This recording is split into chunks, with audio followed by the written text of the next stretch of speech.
I want to welcome everybody to our Green Living workshop. Today, we are both sustained and strengthened by you being here. It's really wonderful to see you. It's been a hard year with the pandemic, and it's just lovely to see you all. Today, we're going to focus on energy in our home and beyond. We're really very lucky to have Mark Scully, who is the president of People's Action for Clean Energy, which is a state nonprofit. And Mark has gotten very involved just recently in kind of shepherding a coalition of advocates that are talking to the legislators about getting rid of the cap on solar energy and solar panels. There's actually a cap. Now, we're not talking about our residences. We're talking about the big companies that have huge roofs, and they're only allowed to have this tiny little bit of it covered with solar panels. Why? Because of the gorilla in the room, and that's Eversource. For every dollar we spend, they spend $8 on lobbying, and we're going up against them, aren't we? And very, very effective work with the legislators to tell them, hey, Massachusetts is way ahead of us. New York, way ahead of us. Come on, it's time. Connecticut is Connecticut. Yeah. So we are very blessed to have Mark, who also, before becoming president of PACE, was an actuary for 35 years. And my opinion is that is a wonderful background for what he does. He's got that sense for numbers, but he's also got that logic. And even though an emotional man, I know he is, but he is logical and keeps it moving along. And I think that you'll find also that his presentation is very interesting, and you can see how much information is there. And I was talking to Mark, and he said that he also prefers to get questions as we hear it. So talk about climate change, because how else can we proceed as individuals not knowing how to talk about climate change? We do need to know a few facts. And sometimes they get a little difficult, so just raise your hand. And then also when we present what you can do in your home. So we're a small enough group, and also on Zoom, we have Dan monitoring the chats, and we can ask questions and proceed from there. So I'm going to leave it to Mark. Thank you. Sabina, thank you for that very nice introduction. Yes, thank you. Well, great to be here with fellow people of faith, really, to address these extremely important questions. And I think my whole passion and interest in this topic does come from my faith, that we are told to care for creation, and we're not doing a very good job. So I really welcome the chance to really engage in a conversation. And what we'll do this morning, I mean, as Sabina said, I'd love to make this a conversation. I don't think you want to hear me talk for 45 minutes. So let's have a conversation, particularly if there's something you didn't understand or just want to make sure you got right. Let's have those questions as we go along. If we want to discuss or debate stuff, maybe we can hold that part till the end. But let's, if there's anything you didn't understand, please make this a conversation. So you can see we've got three topics today. One is, let's define the climate crisis itself, right? It's important as we do engage with people that we sort of know some of the basic terms, and probably preaching to the choir here, and you know all these things, but it's good to have maybe a refresher on, particularly on the terms. And then what can we do as individuals? What can I do as an individual to address this challenge? And then what can we as a community? And community could be your town, it could be your church, it could be your nonprofit, it could be all kinds of groups, it could be the people you work with. So first, the climate crisis, and I don't know if anyone's heard of Katharine Hayhoe. She is a climate scientist at Texas Tech, and she's also an evangelical Christian, and she speaks very passionately about the climate crisis. And in particular, I think one of her big messages is, and I'm quoting her, one of the most important things we can do about the climate crisis is talk about it, right? And I think we tend to forget that. We tend to shy away sometimes. It's like, well, those awkward Thanksgiving dinners, we better not talk about politics or religion or the climate, right? Because that crazy uncle may be a climate denier, and the last thing he needs to hear from, but no, she says, talk about it, but don't necessarily talk about it in an adversarial way, but seek common values, right? What are the things that we value, right? And even that crazy uncle, maybe he's a fisherman or a hunter, and he loves being in the outdoors. Well, that he loves, the creation and being in nature, right? And then we can talk about how that's being destroyed. So find that common ground. So I think that's sort of the basis for now what we're going to talk about, so that we have a little bit of a vocabulary. Catherine Hayhoe, if you have a chance, and I'm glad to share these slides if anyone would like them. There's a link to a really nice, engaging presentation that she's given. She has a new book called Saving Us. And she speaks, I think, particularly to people of faith. I think she's a very compelling voice. So what is climate change? And climate change, and the terms of change, right? It was global warming, and then it was climate change, and now it's a climate crisis, really what we like to talk about. But it's global warming driven by human emissions of greenhouse gases and the resulting shifts in weather patterns. So it's this global warming that is happening, and the shifts in climate patterns that are as a result of that. So I use the term climate there a couple times. So first of all, what is climate? Climate versus weather, right? We hear people say, gee, look at the weather. It's been so cold. How can we be having global warming, right? And Catherine Hayhoe talks about global weirding, right? About how we're going to see much more extreme events. We're going to see events that we never saw before, things that just don't make sense. So weather is sort of the combination of temperature, humidity, precipitation, cloudiness. You can look out the window, you can look at the forecast, and we can forecast weather for a couple days ahead, right? So weather, that's weather. Climate is really the longer term, the average conditions, right? And you could use the analogy that weather is the card that we pull from the deck, but climate is the deck of cards. And the point is the deck is changing, right?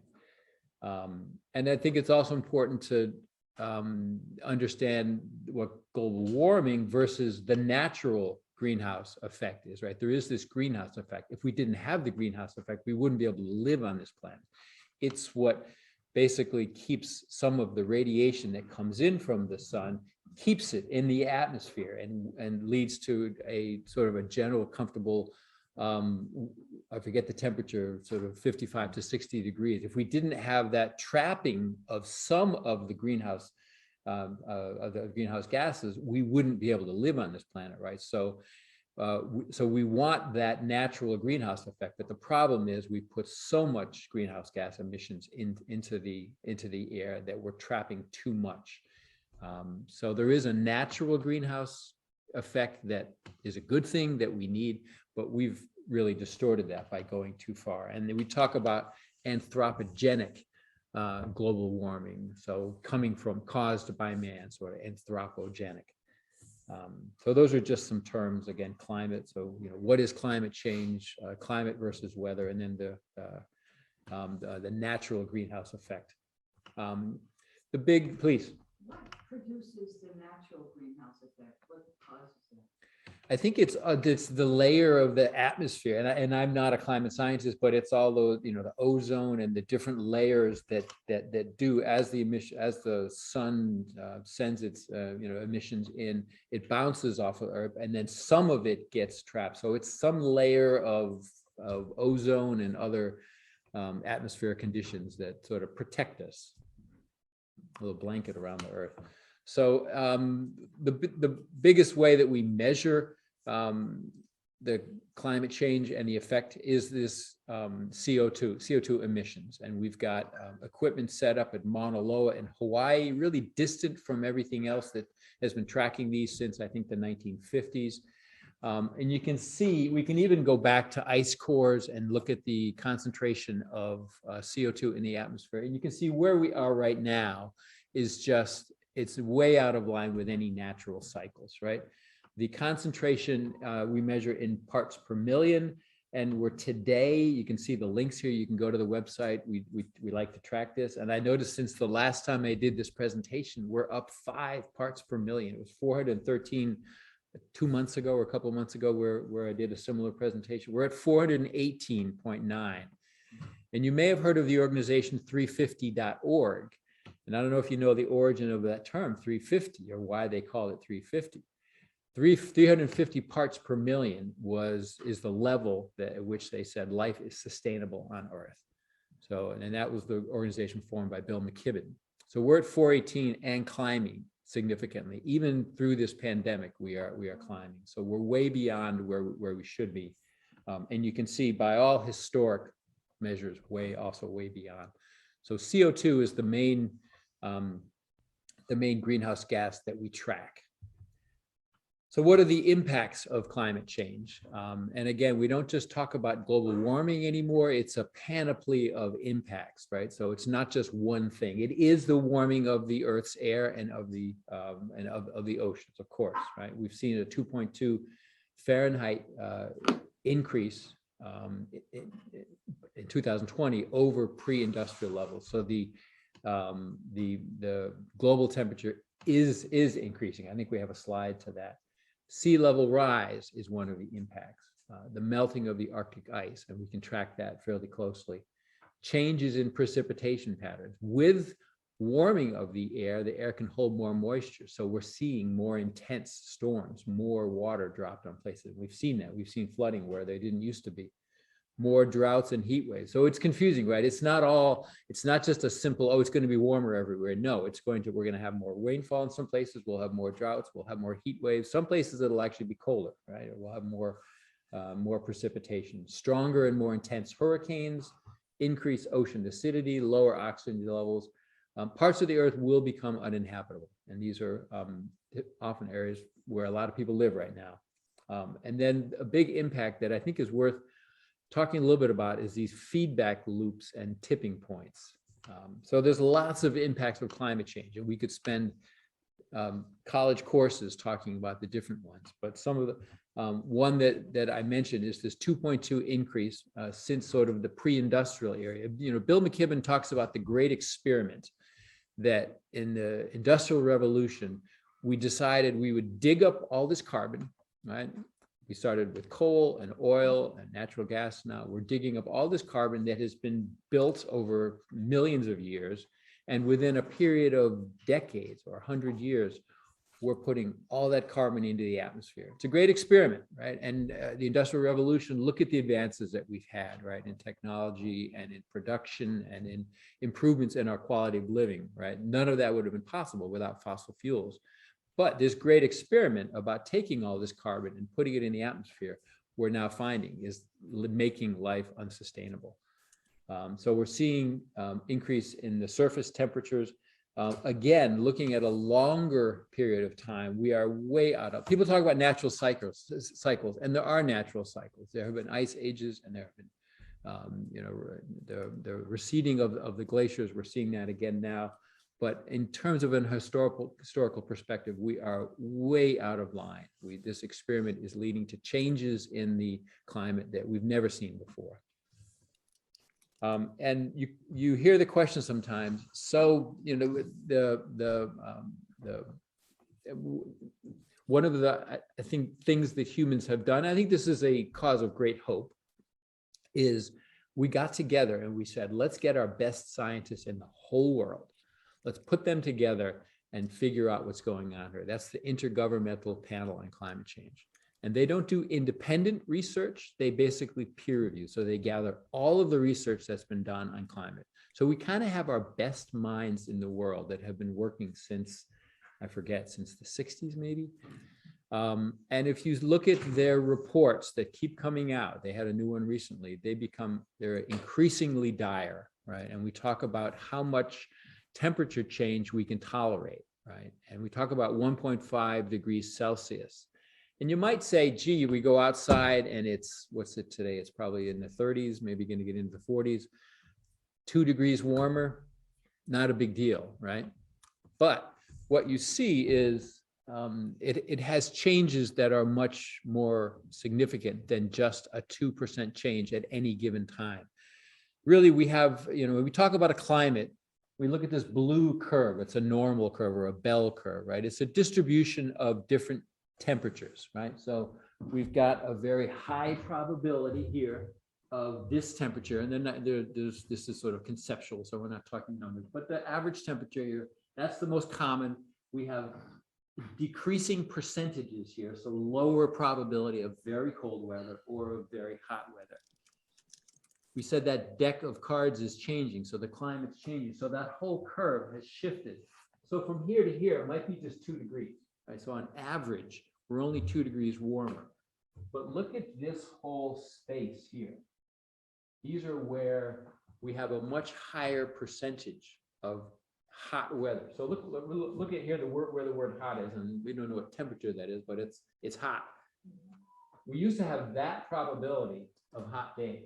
Now we have that probability. So that little 2% change has led to a dramatic increase in the incidence of really hot weather. And then over here, at some point, you have weather that we never even had before, right? It wasn't even in the curve. Now it's shifted, so we have far more extreme events. So that little 2% change that we talk about, which sounds easy to dismiss, is actually a big deal because it's changing the whole pattern of weather events. And that's if you assume the shape of the curve's not changing. If you move it and also change the shape, it gets even worse. So we're dealing with things we try to model, but do we really understand it? And to that question, I think this is the part that probably scares me the most. It's these feedback loops and tipping points. So a feedback loop is where something happens, it affects something else, that affects something else, and then it affects that first thing. And that can be a positive feedback loop or a negative feedback loop. So a positive feedback loop accelerates and reinforces the trend, whereas a negative sort of stabilizes it, reduces it. So here's a couple examples. One is the ice albedo effect, which is with a warmer climate, we're melting ice, so particularly the Arctic ice or lots of ice, or at the poles, that because the ice is melting, the ocean, so the sun's not reflected as much, so the ocean is absorbing more heat. That leads to more ice melt, which leads to more warming, which then leads to more ice melt and more warmer. So that cycle of melting the ice, therefore warming the water, therefore warming the air, is actually accelerating, right? And we're seeing, there are maps and there are graphs showing how much of the Arctic ice is still intact, sort of in the middle of summer, and this, I think they call it the Arctic ice extent, and that's significantly declining. So the fear is that this pattern will sort of accelerate, right? And that's a tipping point, right, where it actually accelerates in a manner that gets to a point where it can't be reversed, right? And do we really know when we're going to hit tipping points? I'm not sure we do, right? There are things like there's a fascinating example here, which I may just take a minute and let me give an example of a negative feedback loop, and that is, so the clouds, we see clouds, and with a warmer climate, I mentioned before, the atmosphere can hold more water, right? Warmer air can hold more water, so that leads to more clouds that actually can block sunlight, so that'll actually reduce the warming. So the fact that more moisture in the air, more clouds, might actually lead to a reduction in that warming. So that's a feedback loop that actually sort of offsets or reduces the impact. But to me, the scary point are these potential tipping points. Another example is the permafrost, right? As the permafrost melts up in the Arctic regions, it's releasing methane, right? And that can lead to more warming and more, and methane is a much more potent greenhouse gas. Can you define permafrost? Permafrost, yeah, and again, I don't want to pose as the expert here, but it's those regions in the Arctic that are basically frozen, right? And they're trapping right now a lot of previous gases that have been trapped under there, right? And what they're finding is, as these Arctic regions are melting, methane gets released, and methane is a very potent. It's depending on what time period you're measuring it, it's much more potent in the short term. And natural gas is basically all methane. There's a fascinating example. I think if we've got internet, I can pull this up and can I get it to work? There we go. So this was a really cool, and again, I have these, happy to share these slides with everyone. And hopefully I don't need to log in. I have reached the limit. You know what? I'm going to skip this. It's in the, because I'd have to log in to the New York Times, but it's an interesting example of how of a tipping point. Maybe we have time, we can come back to it, where the warming of the oceans is combined with the cold water coming off of Greenland. And they have this wonderful technical term, they call it the Cold Blob. It's this patch of cold water off of Greenland. And the fear is it's actually interfering with the flow, with the current of water that sort of flows off of Africa, comes through the Caribbean, comes up the East Coast, and then off into back over towards Europe. And the cold water coming off of the ice and the glaciers melting off of Greenland is actually interfering with those oceanic flows with potentially catastrophic weather changes. That so that to me is the fear. We have the best scientists working on this, and we like to think we have a good understanding, but we don't know how much the ocean is serving as a sink, and whether these subtle changes in either the jet stream or in the oceanic flows could at some point lead to changes that can't be reversed, right? So we need to be, I think we need to be humble about this as well, that we understand it to the best of our ability, but we don't really know in the end. And I think this is the example, the weakening of the Gulf Stream, warming atmosphere, leading to melting of Greenland ice, leading to then cooling of North Atlantic waters, which is a slowing of the Gulf Stream, which could lead to rapid changes in temperatures and precipitation around North Atlantic and beyond. So that's sort of a, again, you could do a college course on the impacts of climate change, what climate change is, but I think it's a college course that we each are sort of enrolled in every day as we read the news and we hear of more extreme climate events and rainfall where there didn't used to be, more extreme hurricanes, areas of the region where rising sea levels that will affect some of the most I think highly populated and sort of populations that were least responsible for causing some of these problems are going to be the ones that are going to see the impacts. So the first question is then, what can I do? What can we do as individuals? And I think that's kind of where each of us wants to start. One fun exercise, I think, is to look at what our carbon footprint is, and there's a link here. When you Google it, there's lots of websites where you can look at what's the impact of my life, and you can put in your type of heating system you have, how much natural gas or oil or electricity you use in a year, how much you travel, what kind of a car you drive, all these, some questions about your diet, all these things impact our carbon footprint.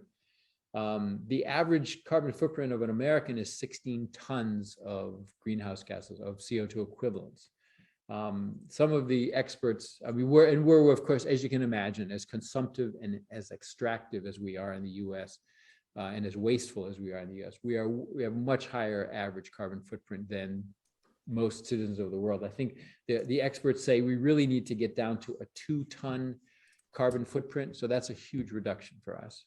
So it's an interesting exercise. I encourage you to go do it, fill it in and see where you are. And more importantly, see what the different components are, right? And one of the big ones is, of course, is air travel, right? If we can, that's a big source of greenhouse gas. Is that a question or? Over what period of time? I think it's a year, right? Sorry, 16 tons per year.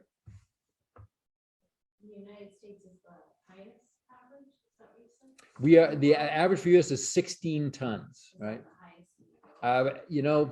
I'm not sure. We probably are. We have to be, right? I'll just say what we did one of the previous workshops was about this, and Dave Conchi helped us kind of figure out our own calculations. And based on our demographics here in the Northeast, our numbers are usually more like 80 tons a year. buying multiple cars and all these things, like that's an absolute cost. What is 8? Yeah, 8-0. 80. It takes into account like, you know, the entire consumer chain that, you know, we're at the top of. We did ours in 60. Yeah, it's an interesting exercise, and I think it's we all need to look at our own consumption and what we're doing, the impact that it has. Our diets play a big role, and I think you've already had conversations about that. So some steps that we can take.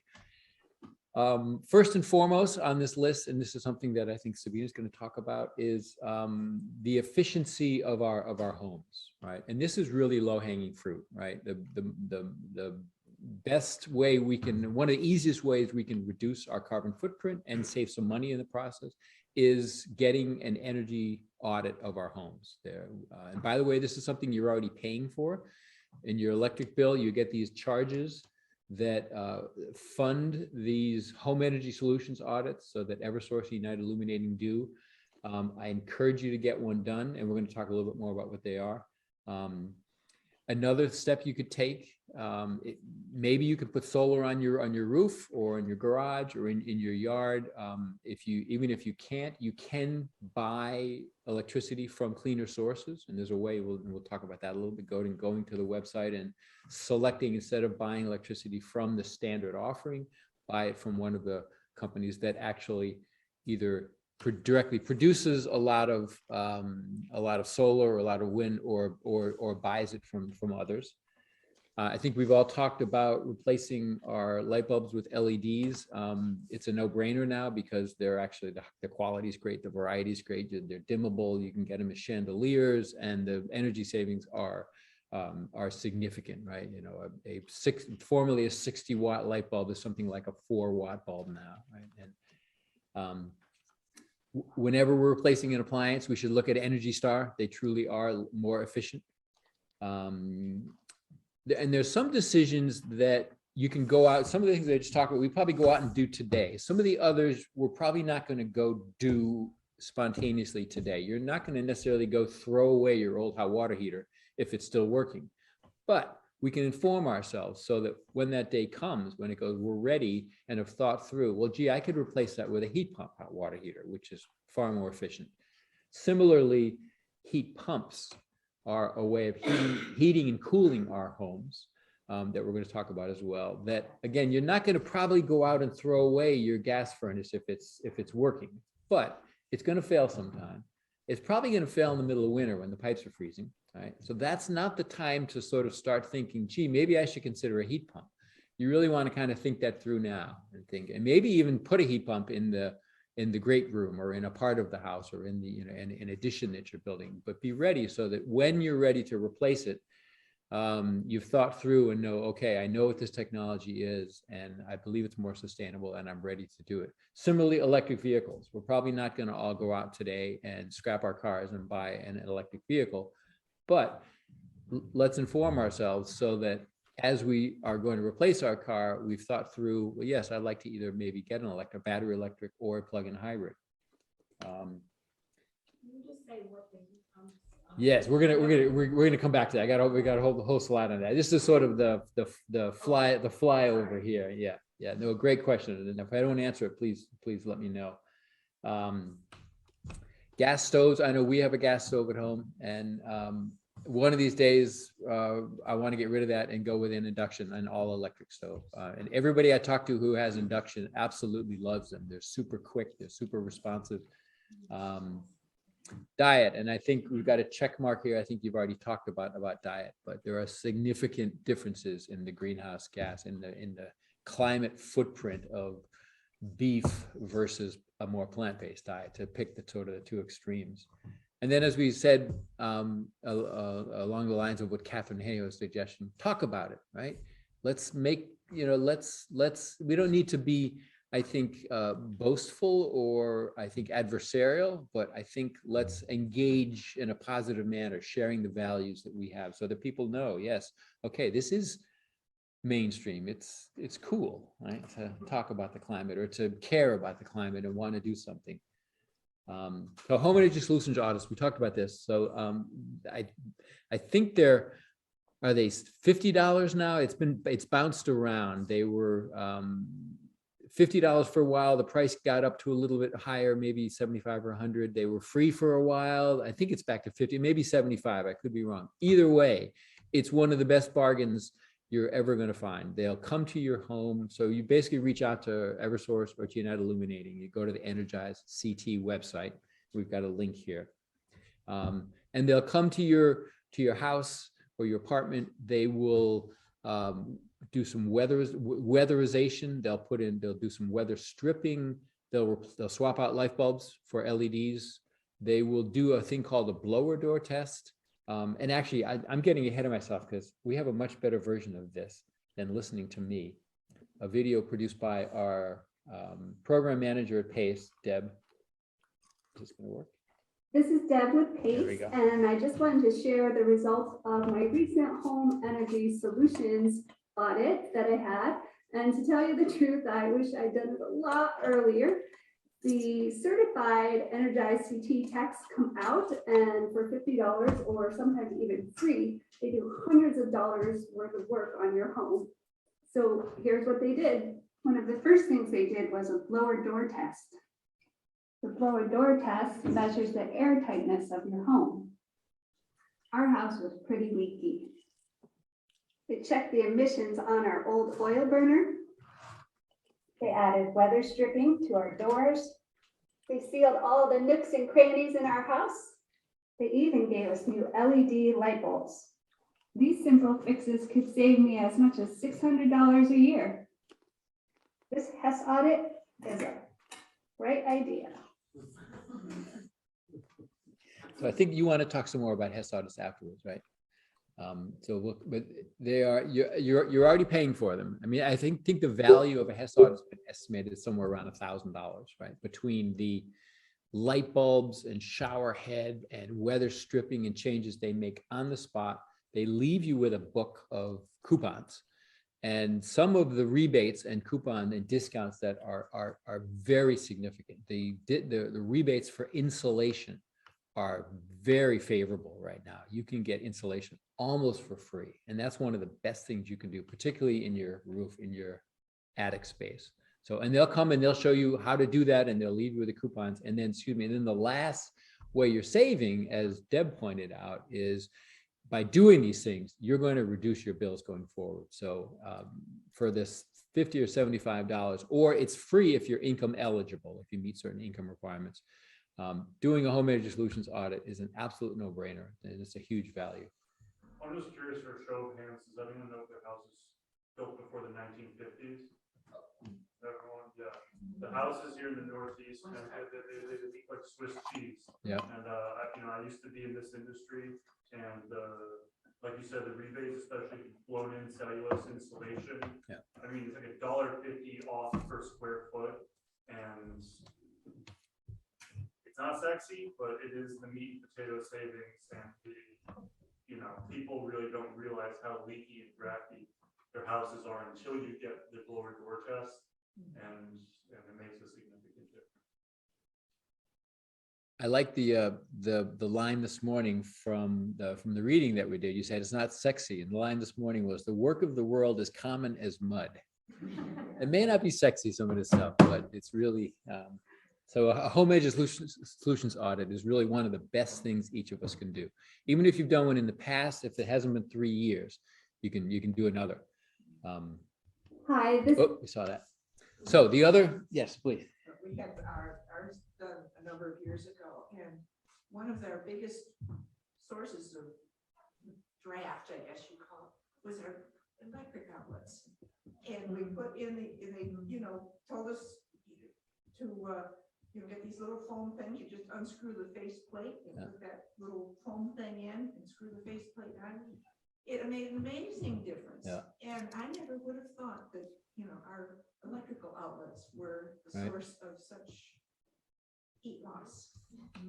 Sometimes they come with one of those thermal imaging cameras, and you can see, oh, there's a cold spot right there. It's coming right in, right? Yeah.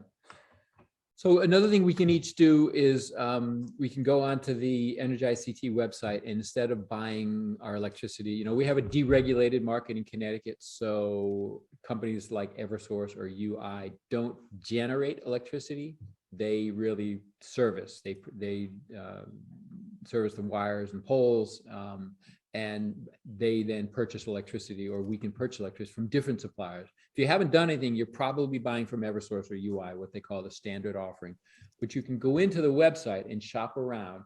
So you can see this where you're paying right now. This one says Community Energy CEO, I think is what it says here. So that's the company that this person is buying from. And there's the rate in this case is generation service charge. Looks like 7 cents.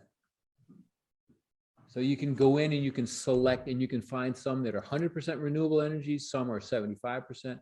The only thing I would caution you is read the fine print, because some of these are sort of what's the word?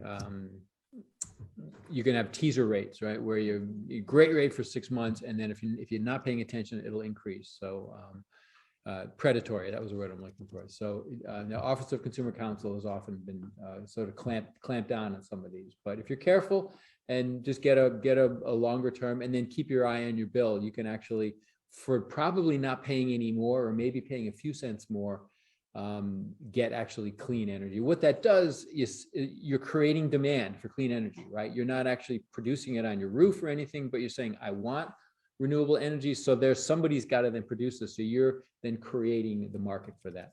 Is there a question or? I found it very confusing. I did go to Yeah. one of these, and I don't know how long later, I did get a letter, and they had increased the rate by like 200%. Yep, yep, Which, you know, I turned it up. yep. But the other thing is that you continue to, it's only a very small piece of your bill. Yeah. Because you still have to pay Eversource, I think, for delivery or something. Yes. So I just found the whole process very confusing, and I'm reluctant to do it again. Yeah, yep. Yeah, you have to look careful. So this one, Just make sure it says fixed rate instead of variable or index. No, mine was fixed rate. They did notify me though when they were changing. Okay. Yeah. Yeah, I have it on my calendar. Fixed rate. Yep. Well, it's fixed rate, but. There's no cancellation costs on any residential Yeah, rates anymore. So even though if it says, oh, 36-month rate or 36-month contract, you can cancel it at any time. Right. great. We talked about your hot water heaters, and probably most of us have either electric or gas or some combination. And something to consider is to inform ourselves a little bit about heat pump hot water heaters. So, and then we're going to talk about heat pumps for heating and cooling, but what's a heat pump? So a heat pump is a device that can both heat and cool. And it doesn't actually create the heat by burning anything. It actually moves the heat around. So an air source heat pump, and I'm going to actually jump to, I should put these in the other order because this slide actually is a better explanation of a heat pump. A heat pump, so you'll have a device outside that, and so an air source heat pump, it's actually the source of the heat is from the air, right? So even on a cold day, it can harvest heat out of the air, bring it inside. It's kind of like your refrigerator. It's working off of that refrigerant cycle, right? So it's a refrigerator is basically pulling the heat out of the refrigerator and pushing it out of the back.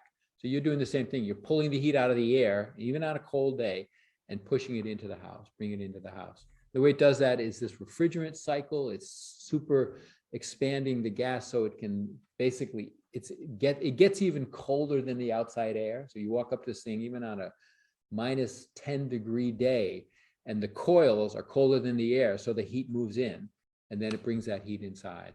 So it's not burning, it's not creating heat, it's moving it around. Same thing in the summer, it's pulling the heat out of the inside and pushing it outside.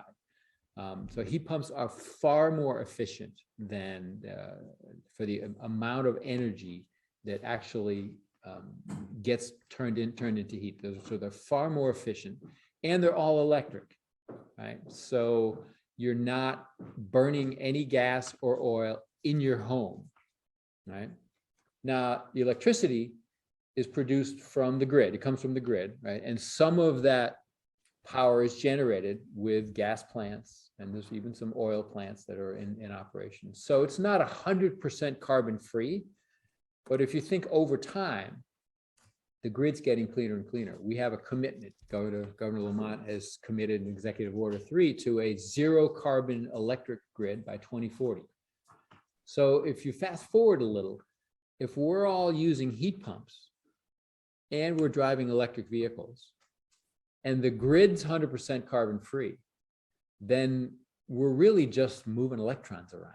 We're not burning anything. We're not putting any greenhouse gases in the air, right? So heat pumps are not the whole solution, just like electric vehicles are not the whole solution today. But if you get a heat pump or if you get an electric vehicle, it gets cleaner over time because the source of electricity gets cleaner, right? So they're all electric, they're super efficient, and they're not combusting any greenhouse, any fossil fuels on site. You know how what the cost of the water heater with heat pumps is compared to like a typical electric water heater? I think they're pretty comparable. They may be a little more. I'm not sure, but I don't think they're drastically more. Yeah, yeah. And there's hybrid ones where they've got heat pump, or if it needs a boost, it will do a. It's got an electric resistance heater in there as well. And one of the things to know about a heat pump hot water heater. So you typically want to put it in your basement, and in what it's doing is it's pulling heat out of the air. So it'll actually cool that space a little bit. So if that is a non-conditioned space, like if it's really, really cold, then it's not going to be terribly efficient. It's got to work really hard. So if you got a basement that's at least insulated, then that's a perfect place for it. And the other thing is they do make a little bit of noise. So most people don't have their hot water heaters in the living space anyway. But heat pump hot water heaters are much more efficient, and they're a great way to get off of fossil fuels. I have a hybrid hot water tank, and it acts as a dehumidifier. Yes, it does that too, right? Yes, dries out the basement. Right. And hybrid heat pump electric, Yes. because there's hybrid gas electric too, right? Hybrid electric. Yeah, yep, it does. It actually dehumidifies as well. Yeah, a little added bonus. So that's a heat pump hot water heater for your water. Heat pumps are for heating and cooling your home, and as we just said, they're far more efficient. An air conditioner is a heat pump that only goes in one direction. So an air conditioner cools, right? It pulls heat out of your house and goes outdoor. It doesn't go the other direction. It doesn't pull heat, doesn't heat. So a lot of people are saying, why are we even selling air conditioners, right? We should require every air conditioner be a heat pump. I think if you required that, it might cost a pittance more. The difference between the price of a heat pump and an air conditioner. So if you're looking to replace your air conditioner, consider a heat pump. There are certain decision points that are really no-brainers for switching to a heat pump. So, and again, this is something that takes some planning, right? Solar is kind of an easy decision, right? You can have somebody come look at your roof, give you a quote for solar, and you could do it today, right? Heat pump, you start to talk about heat pumps. It's like, well, what do you have now? You have oil, you have gas, do you have radiators, do you have ducts? But each of these leads to a little bit more nuanced conversation. So you want to be ready and think it through that, okay, when our furnace goes, we're going to go with a heat pump that serves this area of the space. And actually, in the meantime, we're going to go ahead and do a heat pump for the kitchen and the living room, because that's where we spend most of our time, and it's going to reduce our costs immediately. So a couple of questions on heat pump. Yeah, last year we had 4 mini split air conditioners installed in different zones of our house, and they cool those spaces wonderfully, and they warm them in like fall, but when the temperature got too cold out into early winter, it just wasn't generating enough heat. Now if it's a heat pump that's located outside, is that because it's outdoors? And as you said, if it's in a cold space, it's not going, you can't rely upon it to warm that house in cold temperature. There are, one of the interesting thing about heat pumps is when you talk to people, you get a lot of different opinions and sources of information. And there are the technology has significantly improved in the last decade or so. They have now what are called cold climate heat pumps that work all the way down to -15, right?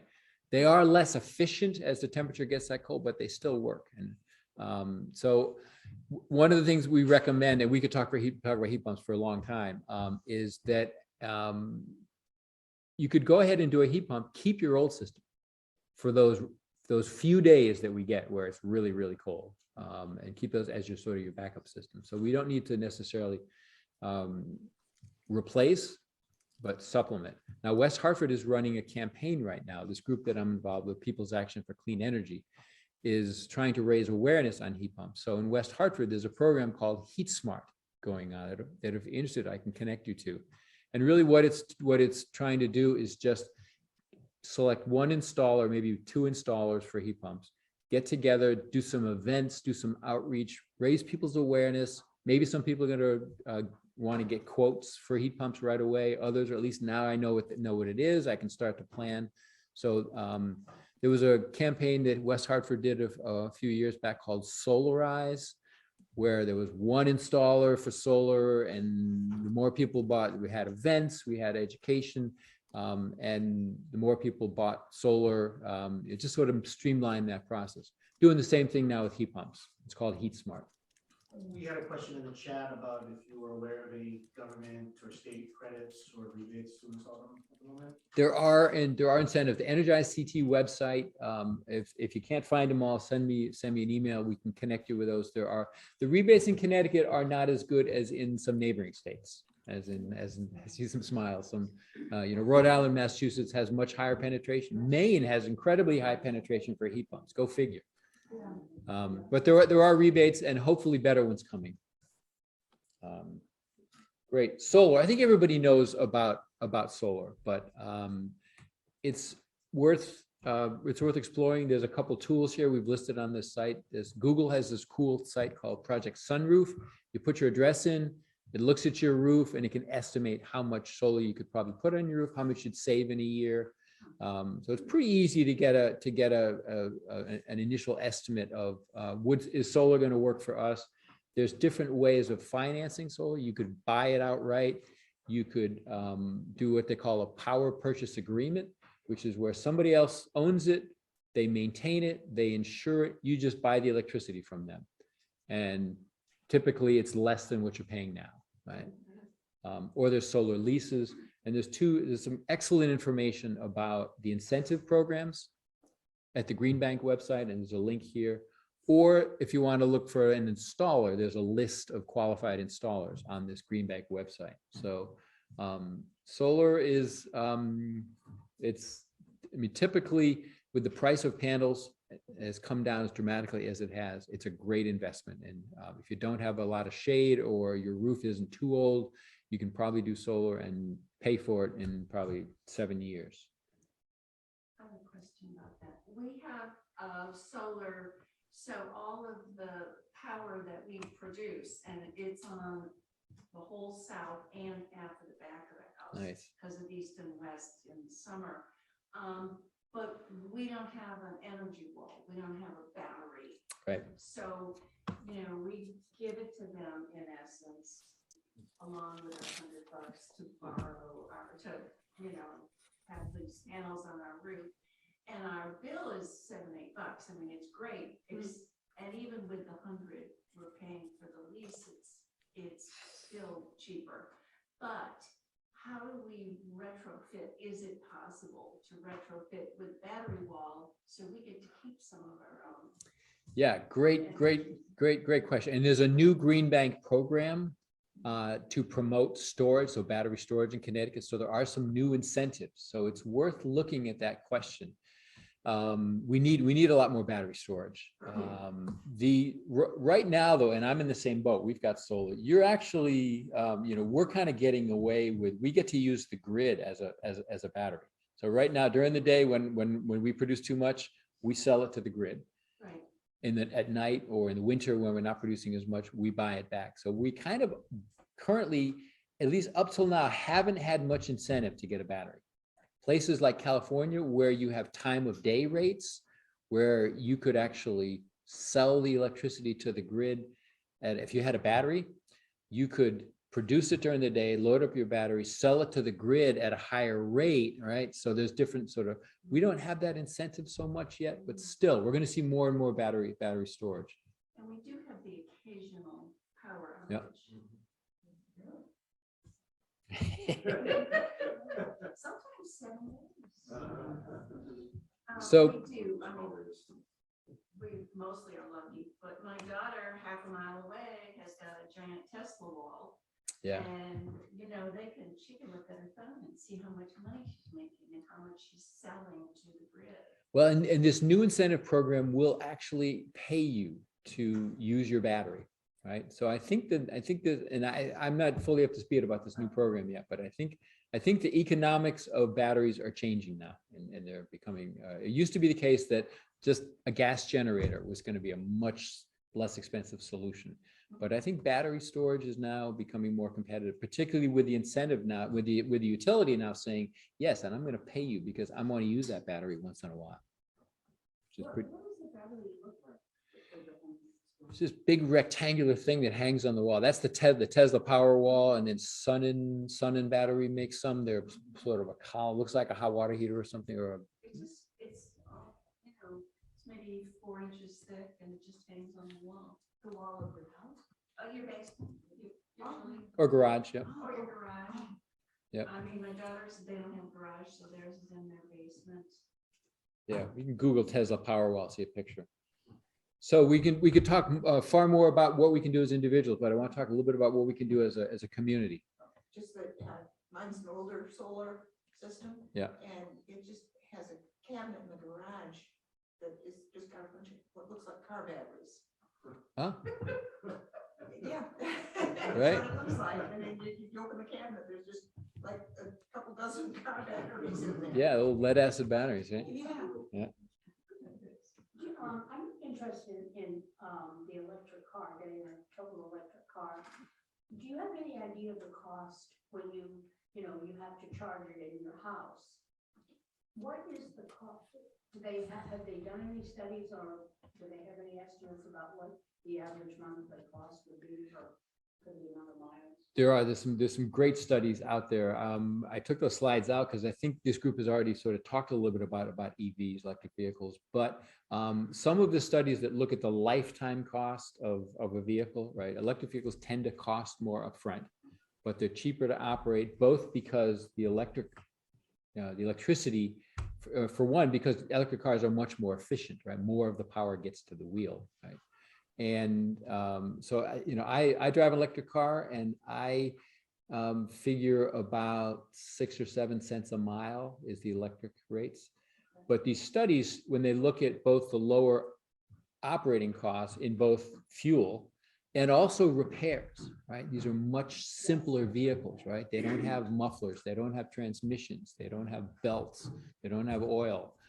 It's a simple motor and a simple drivetrain. So some studies show that electric vehicles, we've already reached the point where they are cheaper to operate over the lifetime. Right? Maybe not the higher end electric vehicles, but your Nissan Leafs and your Tesla Model 3 and all the ones coming out now, the Volkswagen ID4, they're actually cheaper over the lifetime than.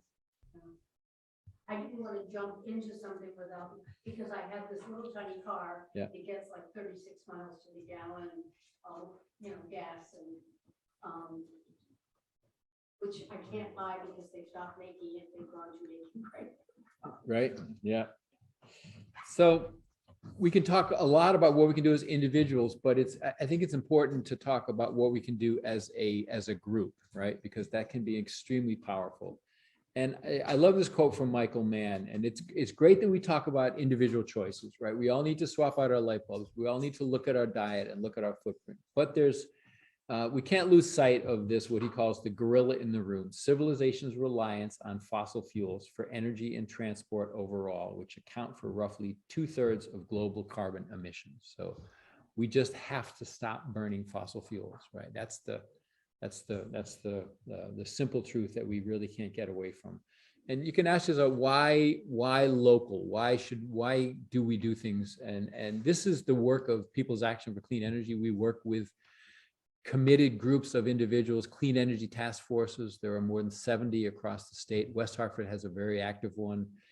And we see it again and again and again. These groups of people, they're not strangers to their leaders, right? They know their leaders know them. We're not talking about abstract concepts. We're talking about solar on this building in this town or on that landfill in this town. And we're talking about helping these lower income, more endangered populations or vulnerable populations in our community, and why we want to help them get, weatherized. So we're talking about specific things, and we've just seen it in West Hartford, where groups, they promote solar, they raise awareness about heat pumps, they promote energy efficiency. And there are things that really can only be done at the local level, and can be done best. And you've probably heard this wonderful quote from Margaret Mead: "Never doubt that a small group of thoughtful, committed citizens can change the world. Indeed, it's the only thing that ever has." And here's an example. This is from my town. I mentioned this Solarize campaign. And you look at the bottom graph, and that's for Simsbury. That's how much solar energy we produce each year. And something happened in 2014, right? Well, we did a Solarize campaign, and a bunch of people went out and got solar. And so you can see local campaigns talking to each other, raising awareness about solar, about heat pumps, about HES audits, make a difference. And I think one of the most important changes I've seen in this whole environmental conversations is, we don't go to a meeting, we don't attend a webinar on any of these topics where the issue of equity is not front and center, right? As we are transitioning to a more sustainable economy, we need to also do it in a way that lifts up those who have been underserved, who are vulnerable, who are least responsible for causing these changes, causing the crisis that we're there, and at least access to the levers of power and to the tools.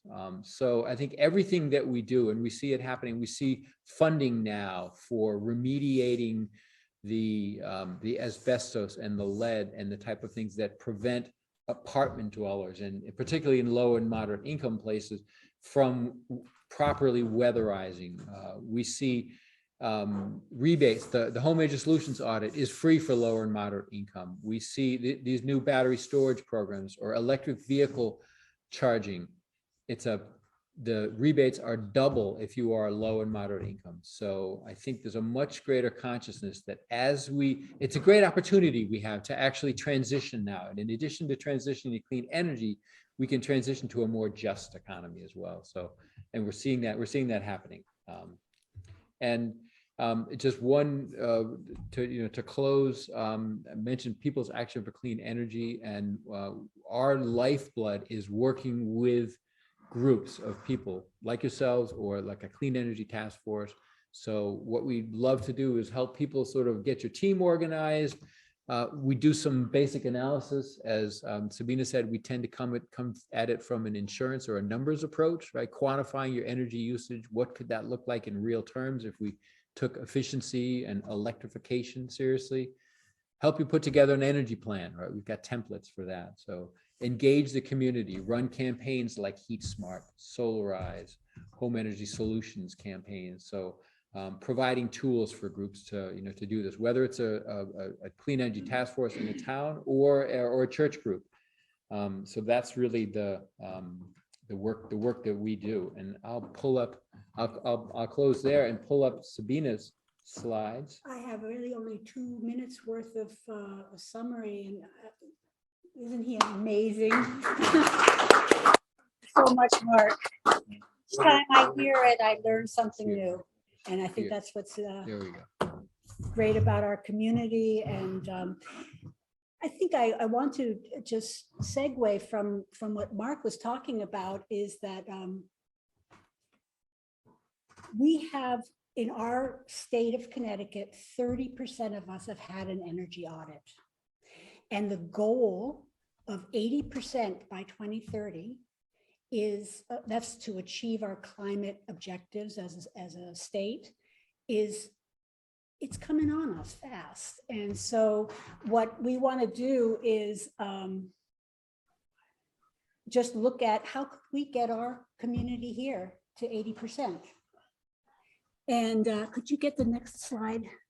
And furthermore, there is a lot of money on the table right now from the legislature, 7 million plus, to take low-income households and transition them to energy efficiency. And as you said, it's just, if they're uncomfortable homes, there's a lot of leaking, and there's asbestos and other toxins in their homes. That money, that additional money is for also getting that under control and then getting the energy efficiency and weatherization. And what is needed is organized and targeted outreach and information campaign. And I thought that once we get enthusiastic and informed about our own audits in our own homes, we could work together to make that little bit of outreach. I think there would be manageable outreach, such as with our food ministry, when people come to pick up food or to be served by our food ministry, we could at the same time provide some information about these audits. Because I'm not going to leave that money on the table, you know, and I think we're the group to do it. And then Because that was a lastly- big obstacle, right? When Home Energy Solutions auditor would come to the house, one of the first questions would be, is there asbestos? And if there is, they can't do a blower door test, for example. A lot of stuff they can't do. So, and that would just be the end of the story for a lot of these lower and moderate. And now there's money to actually, all right, let's address the remediation of the problems, and then you can actually weatherize. Right. And then lastly here, we have joined together. Is there a last I think there is, right? slide? We have joined together with Asylum Hill Congregation, Beth Israel, and then this organization Connecticut-wide called the Interreligious Eco-Justice Network to have a few events over Earth Week. And we invite all of you to come, because what we're going to do is learn a little bit more about how, and I mean, I don't know if we need to learn much more after your presentation on the HES audit, and then also talk about and brainstorm how we could do this outreach together. I mean, I think it's just a perfect solution for us to think about reducing greenhouse gases and doing this justice work that we all seem to care about, and doing them together. And that's, to me, a win-win. So that's the last word I had. Ed? Sabina, I have a question. So has there been an energy audit conducted on this building? Have we done it? Have we acted on it? That's one of the things that we want to do as part of our Green Sanctuary certification, is to do another audit. We did an audit quite a while back, and then to address the additional needs of the church in terms of the audit, which is weatherization, and then alternative energy. Let's get it done sooner than later. I'm assuming when they do the roof, because there's been so many leaks, they'll do a solar kind of array up there. That's It's what not they've been strong talking enough about. now. That's what they've been talking about. Yeah. Good. Yeah. I mean, it's a lot of roof. Yeah. And it's a global truth. There will be a capital campaign coming up in a year and a half. Approximately, that will impart a big push for this capital campaign. Some structural changes. For energy grid. Well, thank you again for coming along, and we will be in touch with you about our Earth Week events. And of course, we also have a fair that you all are going to come to May 15th, where we're going to talk about all the different programs we've had throughout the year and sell you at cost all kinds of helpful aids to make you more part of this goal. Plus, a plug for our gardening workshop next in April, second Sunday in April. We'll be talking about pollinator gardens and mindful gardens. Really good stuff. Thank you, Sabina. Thank you. Thank you.